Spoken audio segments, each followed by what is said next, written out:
concept that lots of people have been talking about lately, and it's known as wellness tourism.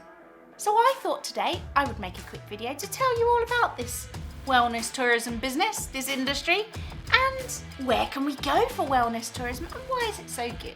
So stay tuned right till the end of this video to learn more. If you're new here, my name is Dr. Hayley Stainton and I'm here to teach you all things travel and tourism. So let's start off by answering the big question. What is it? What is wellness tourism? Wellness tourism is all about travel that is focused on maintaining or improving someone's well-being.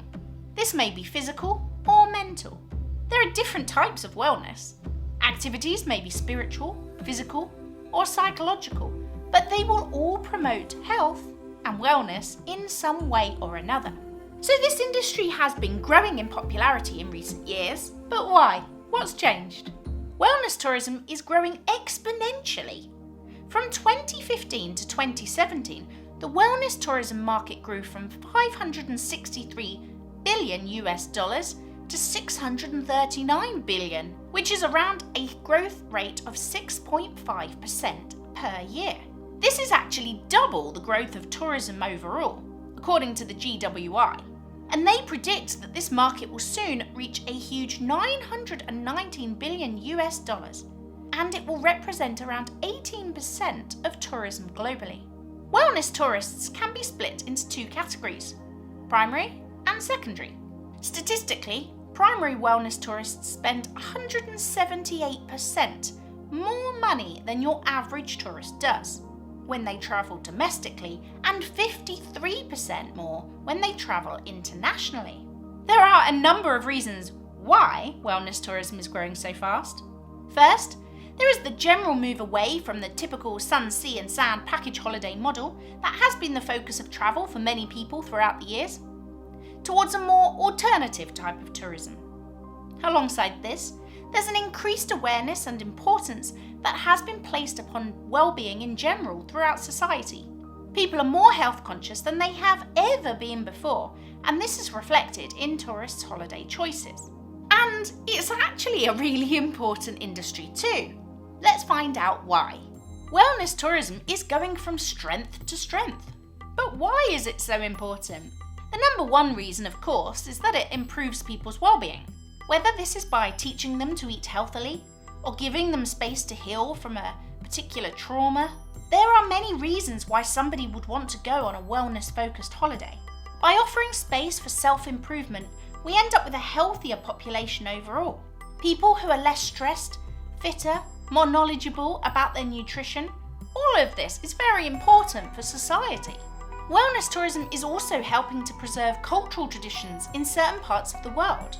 It also means natives can introduce these practices to others. This ensures that people are always learning about and taking an interest in different cultures. As mentioned above, there is a lot of money in wellness tourism. This means it can boost the local economies of an area where it takes place, even down to corner shops or taxi firms in that area. And also, wellness tourism generates employment. Yoga retreats need yoga teachers. Fancy spas need masseuses. The jobs involved in wellness tourism are often highly skilled and very particular jobs too.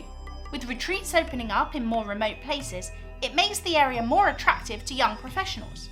This in turn can boost the economy even further. So, you're getting the gist that wellness tourism is all about helping us to have better well-being. But exactly how do we do that? What are the different types of well-being tourism? Well, as I mentioned before, there are two major types, primary and secondary. Primary wellness tourism is when someone's whole trip is focused around wellness. It's their main reason for travel, and it's a major component of their trip. Every aspect of their holiday is tailored to wellness. And secondary wellness tourism is when general tourists incorporate some aspect of wellness, think a massage on the beach during your trip to Mexico, into their holiday. And there seems to be a bit of confusion about medical tourism. So you may have seen my video that I did before, and if you haven't, I'll link to it at the end. But a lot of people get confused as to, is medical tourism and wellness tourism the same thing? Well, there are some overlaps between medical and wellness tourism, but they're actually not the same thing. Whilst some, for example the Global Wellness Institute, argue that medical tourism and wellness tourism are two totally different forms of tourism, others suggest that actually wellness tourism is an example of a macro form of niche tourism, and medical tourism is a micro niche within that. This is actually supported by a literature analysis that was undertaken by Smith and Kelly in 2006, where they emphasised the various dimensions of wellness tourism, one of which is the medical tourism industry. So, what are these dimensions of wellness tourism then?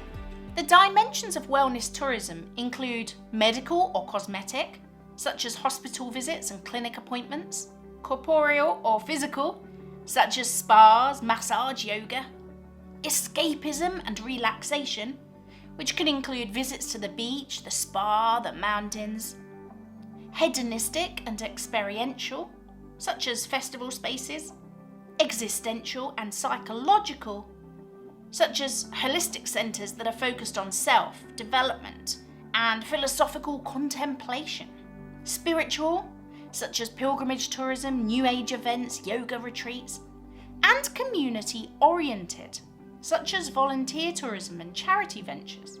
So let's focus in a little bit more and talk about how we can go on a wellness tourism holiday and exactly what would we be doing during that holiday, potentially.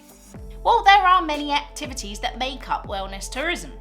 Some of the popular ones include spa breaks, yoga retreats, meditation retreats, writing retreats, and healthy eating breaks. Okay, so I'm really liking the sound of this wellness tourism. I think I need to go for a spa holiday. That sounds right on point. So, if I want to go on one of these holidays, where can I go? Let's look at some examples before we finish off this video of the most popular wellness tourism destinations around the world. Iceland. Iceland is a beautiful destination and one that also has a lot of wellness tourism activities on offer. Take a dip in a geothermal pool, for example. There are plenty of hot springs to relax in, taking in the stunning scenery around you. Or you can head to the Mývatn nature baths in the north, where the water is very unique. It's alkaline with a huge amount of minerals, meaning it's well suited for bathing. The trace elements in the water are meant to have a great effect on the development of any skin problems. From infinity pools to skiing to mountain hiking, there are many wellness activities available across Iceland. This is a location suited to both primary wellness tourism as well as secondary, incorporating a Blue Lagoon dip into your road trip, for example. Thailand. Thailand is another popular location for wellness tourism, both primary and secondary. A Thai massage is an ideal addition to any trip to the city, and perfect for helping you wind down or loosen up during a busy backpacking trip, for example. With 93% of the Thai population practicing Buddhism, a peaceful religion with so many links to meditation, it's no wonder that Thailand is home to so many beautiful wellness retreats. From beaches to temples, there are locations right across the country providing the perfect base for wellness tourism. India. India is a very spiritual country, so it goes hand in hand with wellness tourism. The government is keen to position India as a hub for Ayurveda, yoga, Siddha, naturopathy, and so on, together with the spiritual philosophy that has been integral to the Indian way of life. There are various yoga and meditation retreats available in Varna at the foot of the Himalayas, Sukya, the Kerala countryside, and many other parts of the country too. India is perfect for primary wellness tourism. Hawaii. Wellness tourism in Hawaii is also very prominent, and it's well suited to couples. This beautifully sunny location, a real paradise, is so romantic. The climate and therapeutic salt water, combined with traditional omilomi massage and pohaku or hot stones, makes for the perfect spa location. Choose from facials done with local flowers or coffee scrubs to rejuvenate the skin. Relax on the beach between treatments, listening to the waves lap up against the shore. Enjoy the glorious sunshine and breathtaking scenery. Wellness in Hawaii is a big deal and ideal for primary wellness tourists. Costa Rica. Costa Rica is another location where primary and secondary wellness tourism is common. There's so much to do in Costa Rica, and adding in a massage or world-class yoga session is the perfect way to ensure that endless hiking, surfing and exploring doesn't tire you out too much. But it's also somewhere with many wellness retreats. With the whole country focusing on being eco-friendly, coupled with the stunning scenery across the nation, it's no surprise that this slow-paced destination offers so many wellness opportunities. Retreats for medicine walks, qigong, naturopathy, reiki, coffee scrubs, digital detoxes, and so much more. So I don't know about you, but I really feel like I'd like to go for a massage now after talking about all that wellness stuff. Wellness tourism is big and it's growing. It's growing pretty quickly.